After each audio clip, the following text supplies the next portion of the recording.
দু একটি বিচ্ছিন্ন ঘটনা ছাড়া সারা দেশে শান্তিপূর্ণ এবং উৎসব মুখর পরিবেশে শেষ হলো ত্রয়োদশ জাতীয় সংসদ নির্বাচনের ভোট গ্রহণ। এখন চলছে ভোট গণনা। এর আগে বিকেল 4:30টায় আনুষ্ঠানিকভাবে ভোট গ্রহণ শেষ হয়, তবে অনেক কেন্দ্রের ভেতরে ভোটারদের দীর্ঘ লাইন থাকায় এখনও সেসব জায়গায় ভোট গ্রহণ চলছে।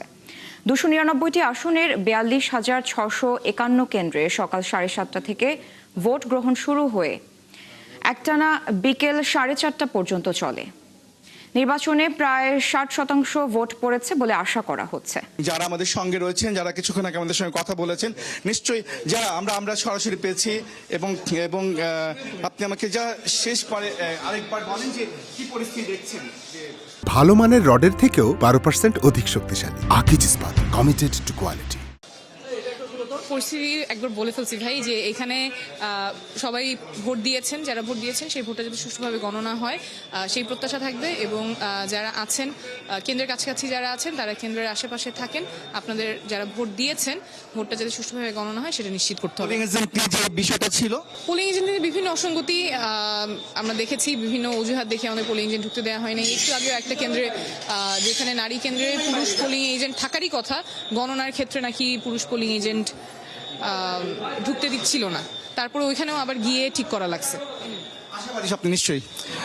আসলে আমরা এর আগে তার সঙ্গে কথা বলেছিলাম, তিনি আসলে তার দলের তার প্রার্থী হিসেবে তার যে দায়িত্ব সেটি পালন করছেন, এবং আমরা ভোট গণনা চলছে এবং ভোট গণনা আসলে প্রত্যক্ষ করছেন তাসনিম জারা, এবং ভোট গণনা চলছে এই ঢাকা 9 আসনে আব্দুল আজিজ স্কুল অ্যান্ড কলেজে, এবং সে ভোট গণনা প্রত্যক্ষ করেছেন।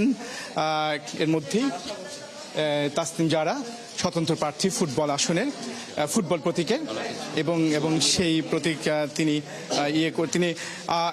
তিনি আসলে মুভিং, তিনি ঘুরছেন। তিনি কিছুক্ষণ আগে ছিলেন একটা কেন্দ্রে, এবং এরপর আমরা তার সঙ্গে এই কেন্দ্রে এসেছি, এবং এই কেন্দ্রে তিনি ভোট গণনা প্রত্যক্ষ করছেন, এবং তিনি গণমাধ্যমকে বলছেন যে শেষ পর্যন্ত যেন এই ভোটের গণনা পর্যন্ত আমরা যেন সাথে থাকি এবং এটি প্রত্যক্ষ করি। পার্থ সঞ্জয়, আপনি থাকুন সেখানে। দর্শক, ঢাকা 9 আসনের একটি ভোট কেন্দ্রে স্বতন্ত্র প্রার্থী তাসনিম জারার সাথে ছিলেন আমাদের সহকর্মী পার্থ সঞ্জয়, এবং জানাচ্ছিলেন সেখানকার সবশেষ খবরাখবর।